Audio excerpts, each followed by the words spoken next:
fort d'émission sinon le live sera désormais résonner partout. Partagez fort. À tous les foyers et dans la diaspora. Donc il n'y a pas, quand on reprend la mobilisation, il n'y a pas de dialogue, il n'y a pas négocier le débat de fort. Bien sûr. Et en fait, c'est la solution quand on fait le point de la situation du Togo en termes d'échec de gouvernance, en termes de manque de légitimité. Qu'est-ce qu'on peut encore négocier si ce n'est le départ? Si ce n'est le Bien départ. sûr, c'est un être humain. C'est un être humain. Il faut qu'il puisse partir dans des conditions honorables, mais il faut qu'il laisse le pouvoir au peuple. Vous êtes des bandits. Nous, on parle de quelqu'un qui a tué plus de 2000 personnes avant de venir au pouvoir.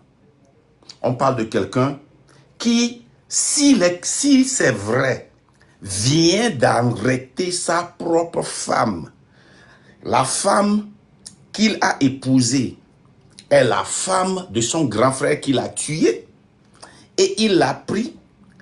Ils ne sont pas sortis en secret. La femme lui a donné des enfants. Ce n'est pas un secret. Il a nommé cette femme ministre des Armées parce que cette femme a fait 2 sorties. Il a arrêté. Vous voulez négocier avec... Donc, dans tout ce qui se passe là, vous pensez à l'honneur de Faure. Comment est-ce qu'il doit sortir pour ne pas être humilié? Vous êtes normal. Vous êtes malade. Aujourd'hui, je suis venu pour vous allumer. Parce que moi, mon ambition là, c'est secondaire. Pas d'ambition de devenir président ou quelque... Je m'en fous. Moi là, ma première ambition, c'est le départ de Faure et de son système. Et vous là, vous n'allez pas venir mélanger ça. Vous entendez bien? Donc là, présidentiel, oh, oh. Vous comprenez ce que je vous dis? Je ne suis pas venu ce matin-là pour être présidentiel. Non. Donc, tout ce qui se passe là, vous là, vous pensez seulement comment est-ce qu'on doit faire, on doit négocier pour que Faure parte et qu'il ne soit pas humilié. Quand Blaise Compaoré a pris la mallette et a couru vers Côte d'Ivoire là, c'était dans quelle dignité? Quand il restait dans le salon des gens pour manger brocoli dans les anniversaires, comme toi et moi, en France et aux États-Unis ici, quelle est cette dignité? C'est à ça que vous pensez? Il n'a qu'à sortir dignement. Il n'y a personne qui peut négocier ça ici. Hein. Si vous négociez ça, vous négociez votre propre futur. Donc restez à l'écart si vous ne pouvez pas cette lutte-là. Restez carrément à l'écart. Restez à l'écart. Restez à l'écart. Restez carrément à l'écart. Vraiment. Écoutez ce bandit-là. Vous êtes des bandits.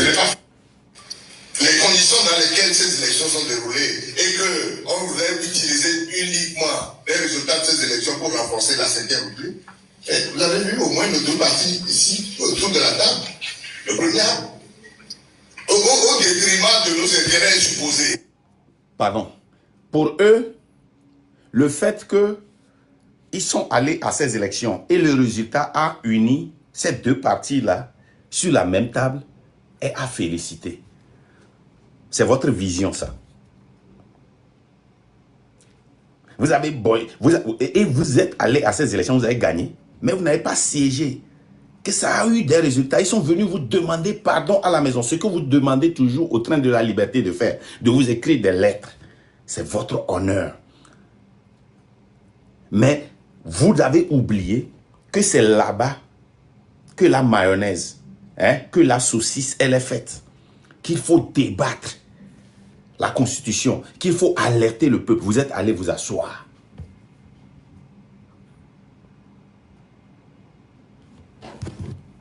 Vous êtes allés vous asseoir. Ce n'est pas... Les conditions...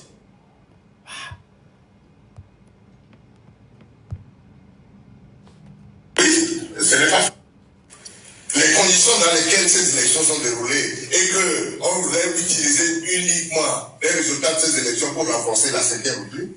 Vous avez vu au moins nos deux partis ici, autour de la table. Le premier, au détriment de nos intérêts supposés, on a décidé de ne pas siéger à l'Assemblée. Vous croyez que c'est décider de ne pas siéger, c'est un acte anodin?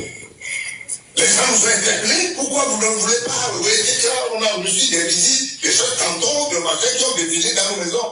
On fait pression pour qu'on y aille. On a dit bien, on ne le fera pas. Parce que le FPT uni croit que, après avoir posé un acte aussi vil, aller s'associer là-bas et faire le semblant d'être là, et ça renforçait leur position pour dire oui, tout est rentré dans l'ordre. Le premier coup qu'on leur a porté, c'est de refuser de ne pas aller là-bas. Ça leur a fait très mal. Mais après avoir posé ce acte-là, nous avons décidé de nous retrouver. Dites-nous, hein, comment ça leur a fait mal s'ils ont pu, par votre absence, changer des lois, changer la Constitution, instaurer le PCM, instaurer la 5e République, instaurer un nouveau président? Comment ça leur a fait mal? Dites-moi. Avec tous ces terrains qu'ils ont gagnés, comment ça leur a fait mal? Comment ça leur a fait mal?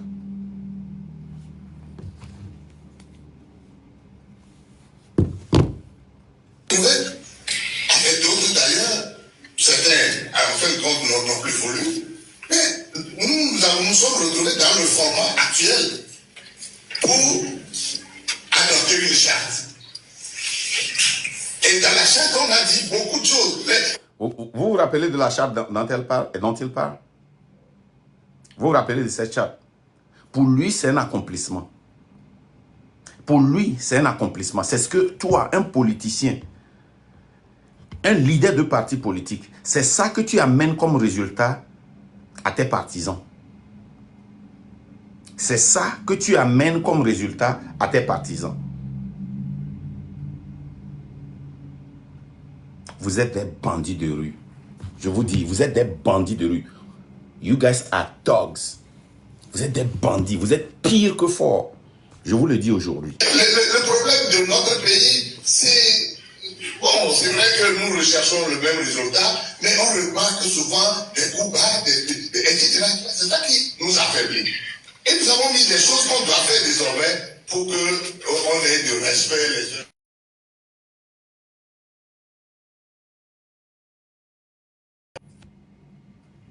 Je vais vous dire, si quelqu'un m'appelle, ça ce n'est pas une blague, je vous donne ma parole, je bloque la personne. Appelez-moi encore une fois, je vais vous bloquer. Et quand je bloque, je ne débloque pas. Donc restez tranquille.